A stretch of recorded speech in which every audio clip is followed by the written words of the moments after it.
I have it handy. It's called Woman Work It Out, and it's about achieving personal transformation and professional success. Great. The idea which came about was I worked in IT corporate world for 20 years, and during that time I had a lot of experiences and my own situations and challenges and some of the very good times as well, from which I learned a lot. Great. And I thought there is a need for a professional world to actually go through a little bit of transformation where the work culture can be more healthy. And how that can be achieved was I had an idea that keeping the personal growth in the center of that premise, that would really help everybody involved in the organization and personally in your life and professionally to find the success. So my book is based on a lot of management knowledge, the psychology world knowledge, and the health and nutrition knowledge that I gathered through my training experience, my certification. Great, And great. I've tried to make a culmination of all, where people don't find the right mentors these days, even within the organization. And everybody's situations are different. Then how can you basically give them guidance based on their own context, and even not give them, but then how can they approach their issues and challenges based on their context and still get mentored by themselves. So I thought it's a good self-mentoring working guide.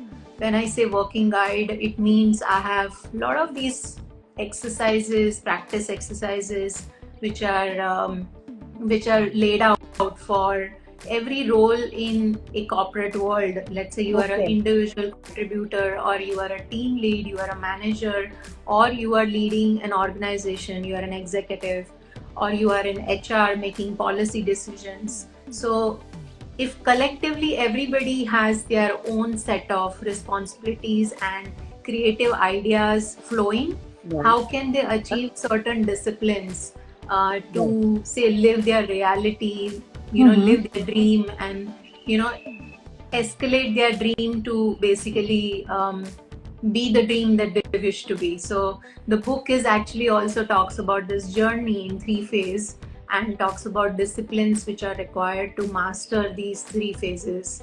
So in a way, a great self-help book.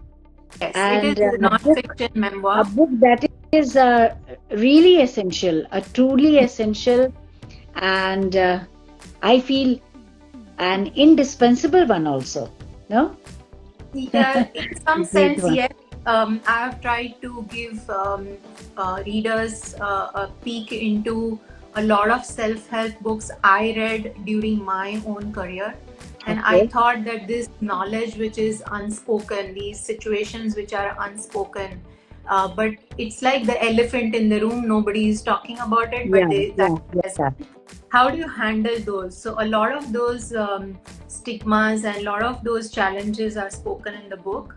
And you rightly said that it's a quintessentially a good resource to have for professionals, because the working life is becoming more and more stressful, more and more demanding, and you need certain guidance during that stage, just impact in one book.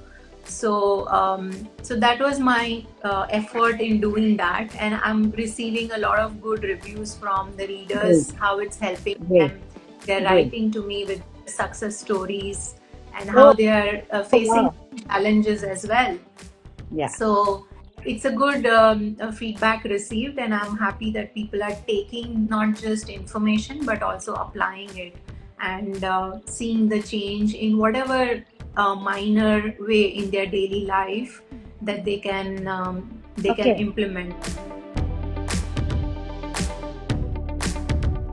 So I've tried to take an example of how in personal and professional life the habits like such can be incorporated so seamlessly. I've given a starter model where you can focus on your total health. When I say total health, it includes body health, mind health, and spiritual health. So it talks about a lot of what we are talking about right now. Okay. That how you can be Good. mindful. Good. And Good. mindfulness just doesn't come with, as you rightly said, it's just by doing a meditation or a yogic practice or anything like that, or being in, say, dhyan as we call it in Sanskrit. But it can also be practiced with any activity, any pleasurable activity that you think, which is positive, which is, it could be an art, it could be music, or it could be anything like writing also. So Yeah. that gives you a platform for forming a mindfulness practice in your life. So Yeah. I'm excited to see how people can actually take up these starter models and start applying them.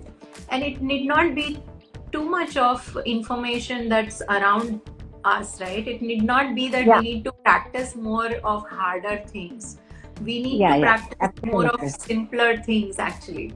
So once we do that, I think a lot of things can be, every activity, even if you're working, it can be a mindfulness activity. But we need to come out of that multitasking mindset and multitasking mode and getting distracted by a lot of information